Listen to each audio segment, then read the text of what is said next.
Hello and welcome to this course introduction video. So first of all, welcome to our course on victim advocacy. I'm Karen, for those of you I haven't met yet. I have been teaching in the fields of criminology and criminal justice since 2013. And my work in criminal justice has largely been as a volunteer. I started volunteering in prisons in 2004 when I graduated from college, and I'm now active as a volunteer with probation and parole. I also facilitate a weekly class in our local jail that focuses on relational abuse and complex trauma. Before I started teaching, I also worked with victims and offenders in various restorative justice programs, facilitating victim offender dialogues, victim impact panels, and also family group conferences. And this semester, I'm really excited about this. I'll be deepening my work with victims by beginning to facilitate a support group for people that have been harmed by an impaired driver. So, in my work, I am interested in not only why people harm one another, but the processes that we use to respond to that harm. And though I love teaching, I am a practitioner by nature, and I enjoy providing direct services to people in need, which is why I embed a lot of volunteer work in my life. And I'm also pursuing a parallel career in clinical mental health counseling. I live in Branson because I like to work in cities, but not live in them. And Mabel and Delilah both agree. Those are my two old lady cats. Delilah is the one pictured below, and she's very talkative and she likes to interrupt my lecture videos. So this semester, if you hear her meowing in the background, it's her, and I'm sorry. So each week in our course, I will include a lecture note with our weekly materials, which you can choose to either read the PDF version of that, or I also try to audio record those like this, and you can listen to that as well, or you can do, of course, both reading and listening. Sometimes these notes will serve only to introduce our theme for the week. However, often these notes will include supplemental lecture material that's not included in your textbook. So it's really important that you don't skip over those, that you make sure to engage with them.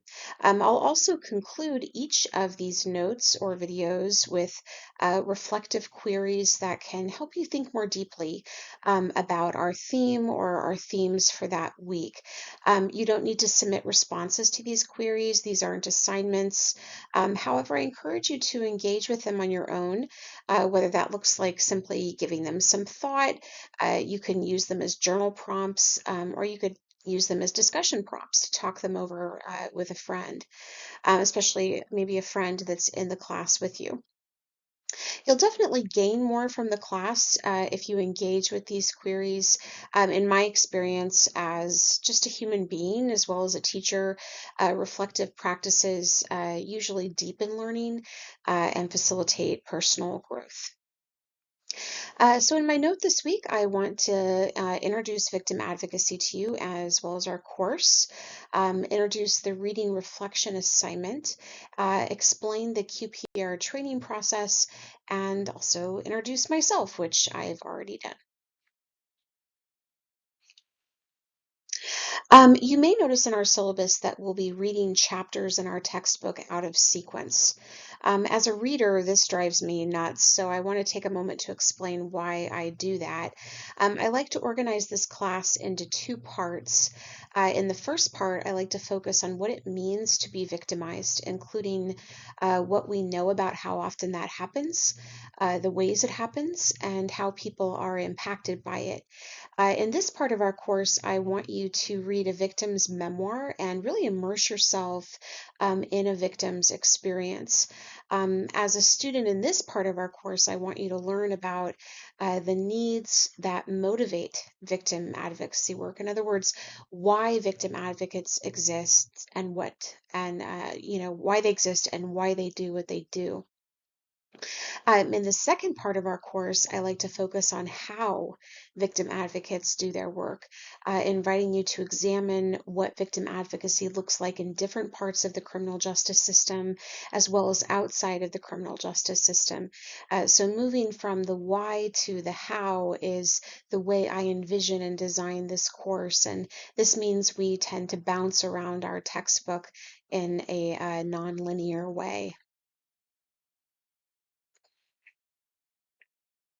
So, what is victim advocacy? This question is usually answered by focusing on the three main services that most victim advocates provide when working directly with victims.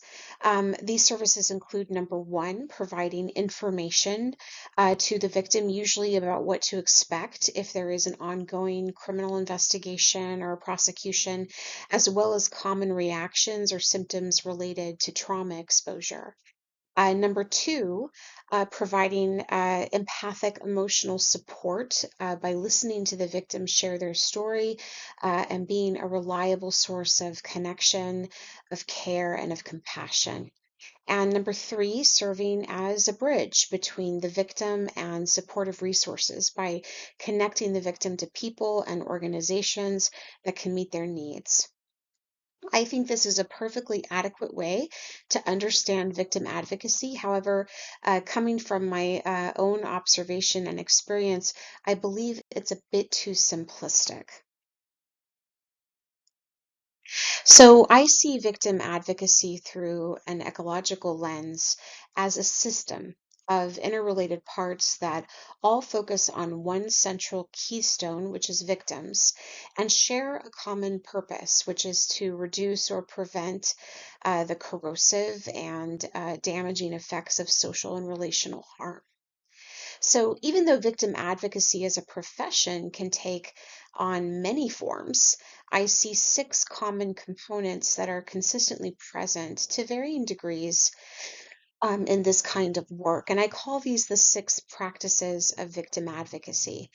So, those include recognizing the needs of victims, including knowing how to listen for and anticipate their needs.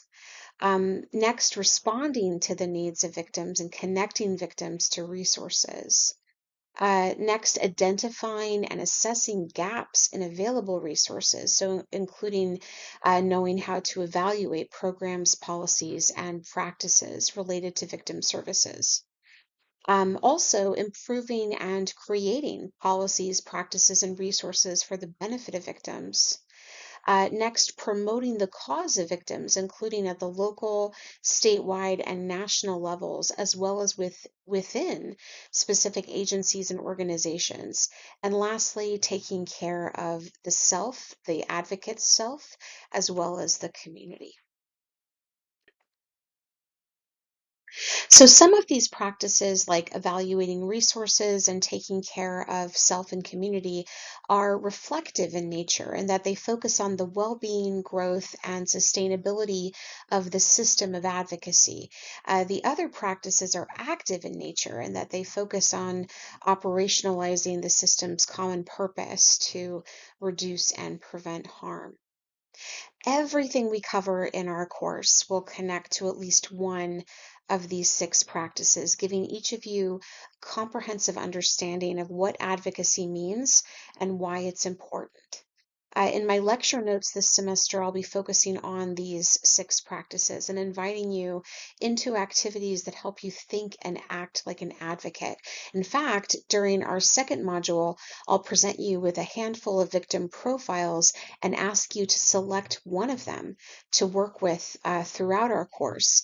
So you'll carry this hypothetical victim with you in this course this semester, and you'll actually serve as their advocate in many of your assigned activities.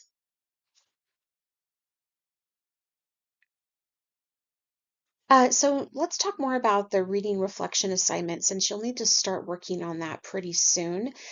For this assignment, I want you to choose one book to read from the provided list. You can find this list with the assignment instructions posted on the reading reflection page of our Brightspace site. So I'd like you to look into each of these books and thoughtfully consider which memoir you would most like to read this semester. I have personally gained something valuable from each of them, so don't hesitate to reach out to me if you want to talk through the options as you make your selection.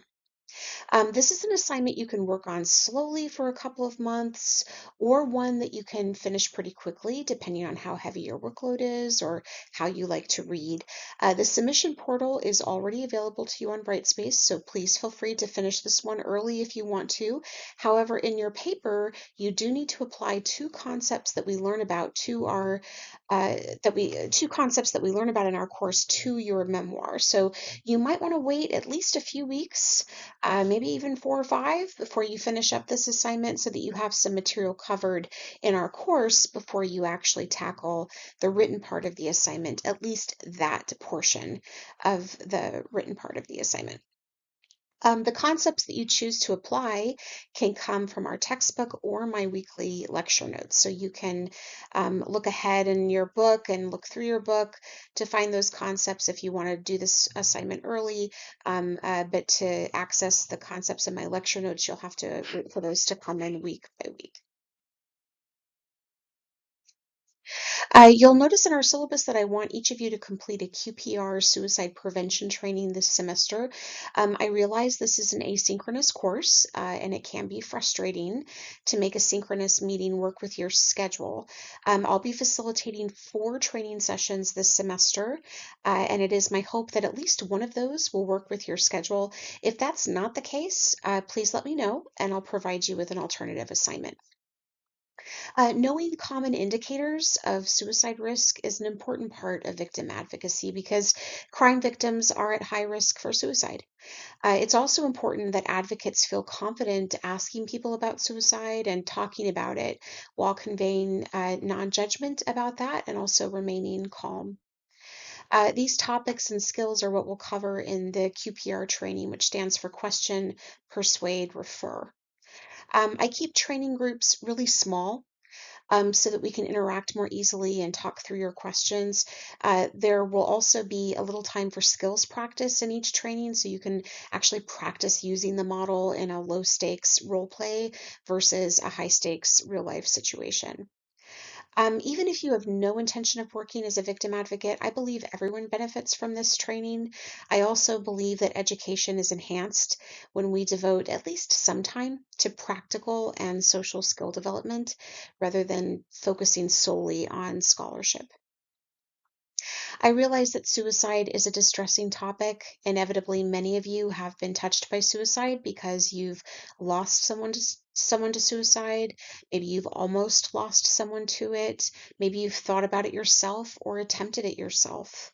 If you feel that attending this training would be unsafe or too upsetting for you, please just let me know and we'll work together on creating an alternative assignment for you.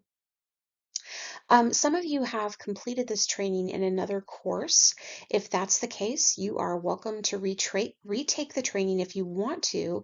However, you don't have to. Your completion will carry over into this course. So if you completed it last semester, you don't need to complete it again.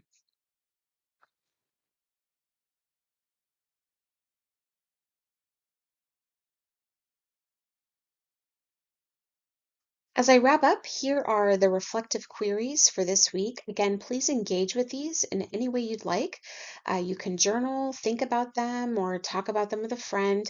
I hope you all have an easy start to the new semester, and please reach out if there's anything I can do to support you as we get started. So here are our reflective queries for the week. I want you to imagine yourself in a career or volunteer role working with victims. What about this work seems appealing to you? What about it seems unappealing? What self-doubts, if any, do you have about your ability to work effectively with victims of crime? And next, what reactions do you have about reading a victim's story this semester? Excitement, fear, concern? Without judging those reactions, let yourself explore them and notice how they might be trying to motivate or protect you.